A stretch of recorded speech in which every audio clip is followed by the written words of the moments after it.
কলকাতার Raj Bhavan, Eden garden সহ বেতার ভবন, আকাশবাণী এগুলো অকাপ সম্পত্তি বলা হচ্ছে এবং এই অকাপ সম্পত্তিটা দীর্ঘদিন ধরে গভর্নমেন্ট ইউজ করছে, কিন্তু সেখান থেকে অকাপ বোর্ড কোনো টাকা পাচ্ছে না এবং শোনা যাচ্ছে যে এখান থেকে মুসলিমদের কোনো বেনিফিট আসছে না। এই টোটাল বিষয়টা সম্পর্কে আপনি কী বলবেন? দেখুন, রাজভবন, ইডেন গার্ডেন বা বেতার ভবন যেটা আমরা শুনে আসছি ওয়াকাফ বোর্ডের, ওয়াকাফ বোর্ডেরই এটা। তবে এটা মূলত আমাদের যে সীতাপুর দরবার শরীফ সংলগ্ন যে মসজিদ রয়েছে, যে মসজিদটা নবাব আলীবর্দী খাঁয়ের দেওয়া জায়গায় যে মসজিদ স্থাপন হয়েছে এবং এই নবাব আলীবর্দী খাঁ এই মসজিদের তৈরির জন্য 2555 বিঘে জমি দান করেছিলেন।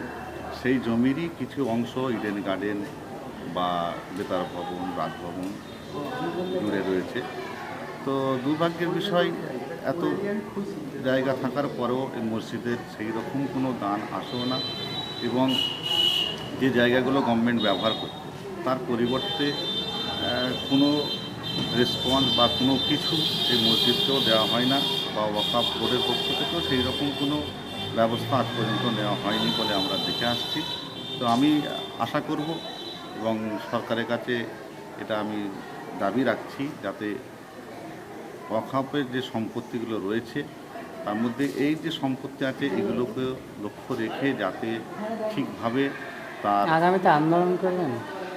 হ্যাঁ, যদি প্রয়োজনে ঠিকঠাকভাবে আমরা না পাই তখন আমাদের আন্দোলনে নামতে বাধ্য হতে হবে। সেটা আমরা ঠিক সময় এলে সিদ্ধান্ত নেব।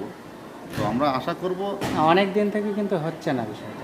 হ্যাঁ, অনেক দিন তো হচ্ছে না অবশ্যই, এবং আমরা চেষ্টা করছি, আমরা ভেতরে ভেতরে বিভিন্ন মানুষের সঙ্গে আলোচনা করছি, যোগাযোগ করছি, কিন্তু সেইভাবে রেসপন্স পাচ্ছিও না।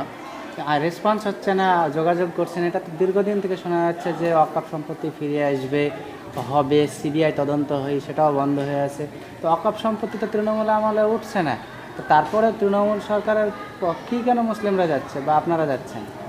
দেখুন, পক্ষে বিপক্ষে ব্যাপারটা নয়, বিপক্ষে যেটা মূল জিনিস হলো যেটা আমরা সবসময় শান্তি শৃঙ্খলাভাবে কাজ করতে চাই এবং যে গভর্নমেন্টই আসুক না কেন সেই গভর্নমেন্টের পক্ষে আমরা কাজ করতে চাই, কিন্তু যদি আমাদের মূল জায়গাতে কোনো গভর্নমেন্ট আঘাত করে সেখানে আমরা বড় আন্দোলনের নামতে তখন বাধ্য হবো। সেটা সময় অবশ্যই কথা বলবে। সেটা কতদিন?